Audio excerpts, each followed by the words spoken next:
Dear students, this is your unit 2 of second semester. Let me sum up. This is very nice story, so I have started our session with the story. In that activity 1, we will learn about the King Golden Lock story. It's a very old fairy tale that was locked away for over 150 years. This is very nice story about a fairy tale of King Golden Locks. What is fairy tale? Fairy tale means the stories about fairy, king, magic and all that. So that way the story is about the King Golden Locks. In that it was only recently discovered in Germany. It was recently discovered in Germany. This version is derived from the translation by Maria Tatar published in New Yorker April 2, 2012. This version of this and translation is done by the Tatar publisher, okay, in New Yorker. So this is the detail about the story of your King Golden Locks. Read the story now. The story is really very nice and enjoyable as it's a fairy tale, so you would love to listen it. So let's see line by line. Once there was a prince with being beautiful golden hair. This is the speciality of that prince, okay. Everyone called him Golden Locks, and that is the reason that he was called as the Golden Locks.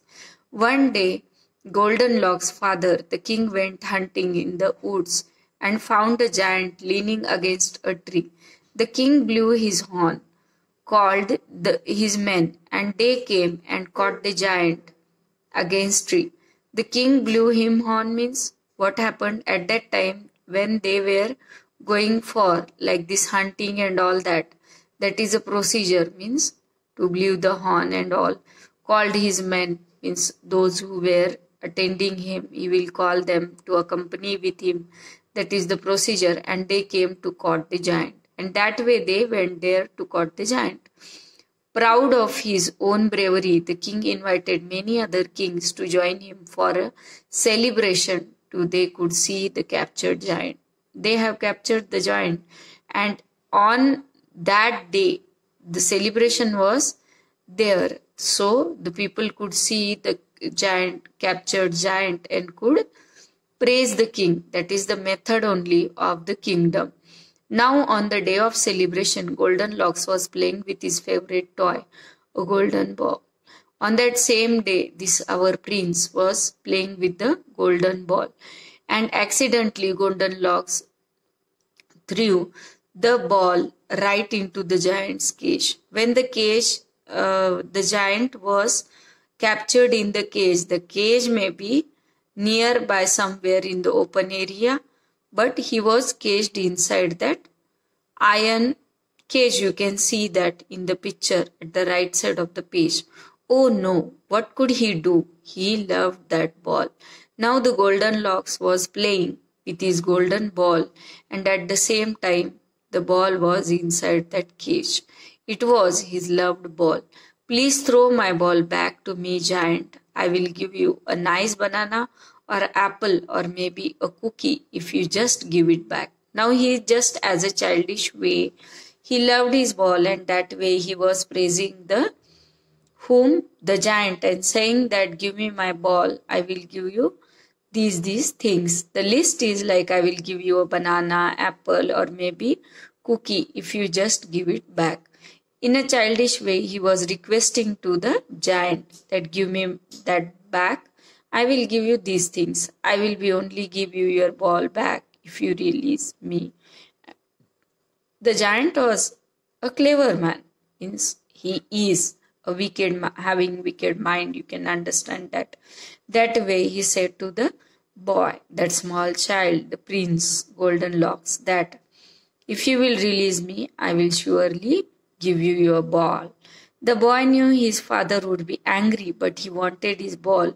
He stole the key to the cage and freed the giant. Now he knows that my father will be angry because it is his most biggest achievement that he has caged this giant, and there was a great celebration at my home also for the same. Everything is known to the prince, but yet as a childish way, he loved the ball, and for that ball he became ready to free that giant.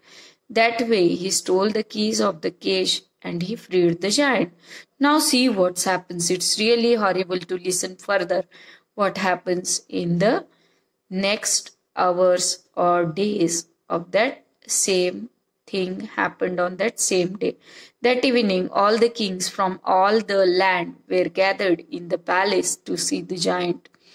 All were gathered there to see the giant, but there was no giant. See the fact now, everyone was there around, surrounded to the kingdom, and kings surrounded by the kingdom, those who visited as the guest, royal guest of the kingdom, and they were waiting for the giant.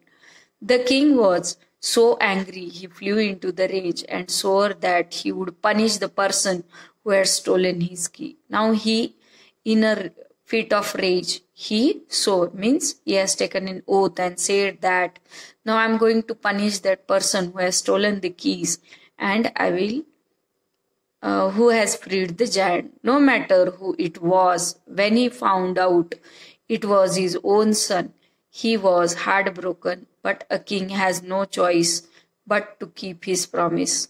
You must have seen in stories, have heard, read in the books, and have seen in the television stories of the king and kingdoms that they never take their words back.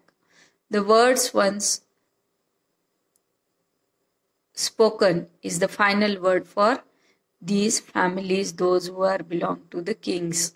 And he said that I am not going to watch who the person is who has freed the giant, but I will surely punish that person. And that way he is not now ready to change his words. The king sadly banished golden locks. What was the punishment that they have to banish? Banish means to stay out of the kingdom, somewhere outside the area of the kingdom without the life of a king or a prince. Okay. He told his best soldier to take golden locks far, far away where he could never return. But the soldier did want to do this duty to so young a boy. So he decided to find a way out. Actually, you can understand the boy is very small. He was just in a playing mood. You can say that just freed that giant, and it was not his blunder or mistake, big mistake, but for the king it was very humiliating on that day that he could not show the giant, and it was his oath or his decision that he has taken against the person. Okay, so that way he wants to do that punishment, though the son, his own son, is there. But the person, the servant who is there, he don't want to do that, though king is ready to punish his own son. Then what he did, he put golden locks in the poor clothes of the shepherd and sent him to live far away in the family of a gardener who has no sons of his own. Actually, what he did, in love, in care of the person, he took that golden locks to a gardener's family and kept him there. Now his gardener worked for queen of his own land. He was working for his own land's queen. Every day he cut flowers and made bouquets for the queen's daughter, the most beautiful princess he had ever seen.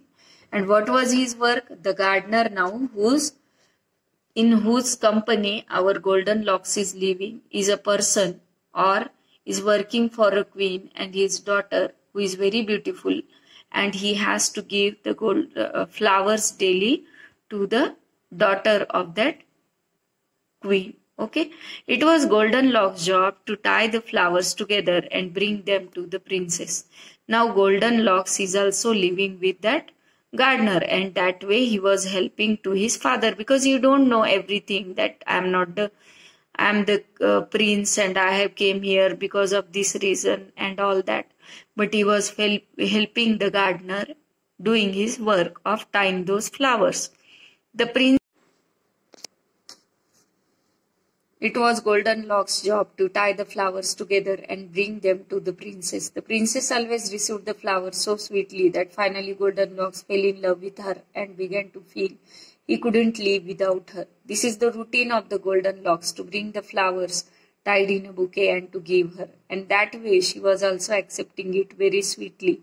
And this is the way that one day he fell in love with the princess. One day, to show her how he felt tied to her, he tied her bouquet with the strand of his own golden hair. Strand means a lock. He has taken one lock of his golden hair and he tied it with the he tied the flowers with that lock. When it was time for her to be married, princess came from miles around, but he refused everyone. At that time, when there was a time of marriage of the princess, there were many people, those who are trying to marry, but she was refusing everyone, saying that she would only marry one who had tied her bouquet with golden hair. He was ready to marry with the boy only, or the man who has tied the bouquet with the golden hair, but the queen could not allow her daughter to marry a poor gardener's helper. Actually, he knows that he is the gardener's helper, and that way no one is going to marry with the gardener's helper as being a princess. Not long after Goldenlock's father, the king, became very ill, and it was the few men who died terrible deaths. Goldenlocks did not know what to do. But then he remembered the giant. Goldenlocks went to the giant and begged him to get the milk for him. You would ask for this for the father who banished you. Why? Then the giant said that you are asking me to do this job for your father who has banished you, means who has kept you away from him and away his word of kingdom, and you are living with a gardener because of him. Then also you are doing these things for him. He is still my father. Then the Goldenlock said, he is still my father. He only did what he had promised his people he would do to punish a criminal. He has done only for the punishment of the criminal, and that was his word which he kept. He has not done anything purposefully for me as a son. Well, I do not think you were a criminal to free me, and I don't think that you are a criminal who freed me. The king had no right to trap me. At that time, he should not trap me because he don't have any that kind of right to trap me. I have to love for the king. But if you want this, I will honor your request. I have no love for the king, means I don't have any respect or love for the king, means your father, but I will do it for your request. I do, please save him. Yes, I love my father and please do it for myself. The giant got the venom from the snake, but he could not take it to the king himself. Actually, the giant gave the venom, and he said that I can't go there directly to the king. Goldenlocks would have to do it. So you have to do it as a son. Goldenlocks disguised himself as the best he could in old rags, and with his golden hair covered in a plain white cloth. What he did, he could not hide his golden hair because it is a inborn gift to him, and that way he covered that hair of his, and he wore the golden old rags, means the clothes which are showing that he is a poor man and he is not a prince of the kingdom. He went to his father's castle, and for the first time since he had been sentenced to death, he felt as if all the soldiers could see right through the cloth. Means he can identify all of them now, and it was the first time when he went out of his kingdom, and today he returned back there. He trembled, afraid he would be caught and jailed any moment, but no one recognized him. He was actually feeling that if I will be cast, and then the king's men will again do something with me, or they will maybe captivate me that I am telling a lie, though I am the prince, but I am not having any right to come back to the kingdom. And one way I am again not following the rule of the king. So that way they will cage me or they will captivate me. So he went there trembling and in a low, rough voice that he hoped did not sound at all like the voice of young Prince Goldenlocks. Even he changed his voice. He told the guard at his father's door that he carried the precious drops of venom from the tiger snake. Not long after Goldenlock's father, the king became very ill, and it was said that 2 drops of venom from the deadly snake. Venom means the poisonous thing which the snake has in his body. That is the only curable thing for the king at that time. Now this king is the father of the golden locks, and he is very ill, can be said as at his last stage and waiting for the medicine, which is the venom drops of the tiger snake known in the land, and it was the largest, meanest, deadliest snake anyone had ever seen. This is the most deadliest. Meanest means very cruel, you can say here, who is very harmful, okay, and large in size. So that snake's venom is very important as a medicine for the king now. And Goldenlocks heard of his father's illness. He is now grown-up boy, or you can say that a man, and he knows now about his father's health, and he knows even why he was banished, why he was staying with the gardener and all that.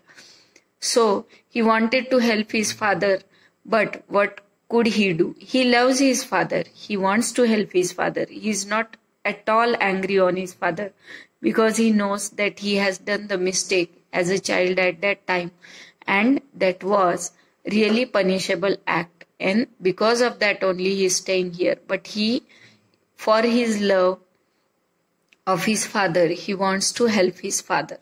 But what could he do?